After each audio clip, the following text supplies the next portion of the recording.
আমাদের ধরো এই পাড়া কি পাড়া বলি হাতগড়া রাজনীতি পাড়া। এবার এই পাড়ায় অনেকগুলো কাজ আছে, কাজ বাকি আছে থাকতে পারে। সেই কাজের মধ্যে ধরো একটা বড় রাস্তা আছে, একটা রাস্তা কিংবা এক জায়গায় পানির সমস্যা, কিংবা এক জায়গায় লাইট কিংবা কোনো স্কুলের সমস্যা, পাঁচটা কাজ আমরা সবাই মিলে একটা জায়গায় আনবো।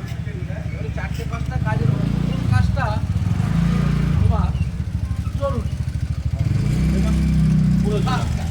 এইটা না আগে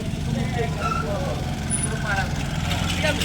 তাহলে সেক্ষেত্রে সরকারের চিন্তা পাড়ার লোক এইটা মমতা ব্যানার্জি বলেছে যে আগে আমরা সিদ্ধান্ত বা না পাড়ার লোক বলবে, পাড়ার লোক সবাই মিলে না আমাদের এই রাস্তা খারাপ, এই রাস্তাটা বুঝে গেল।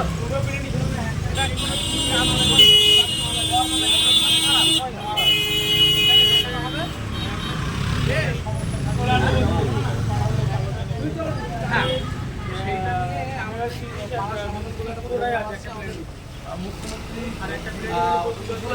যে তোমরা এটা পাড়ায় গিয়ে বলো পাড়ার যেসব কাজগুলো বাকি আছে সেগুলো যাতে হয়ে সবাই তোমার টিভি ফিরেতে দেখছো মনে হয় মুখ্যমন্ত্রী বলছো না যে পাড়ার সমাধান মানে পাড়ায় অনেক রকম কাজ থাকে।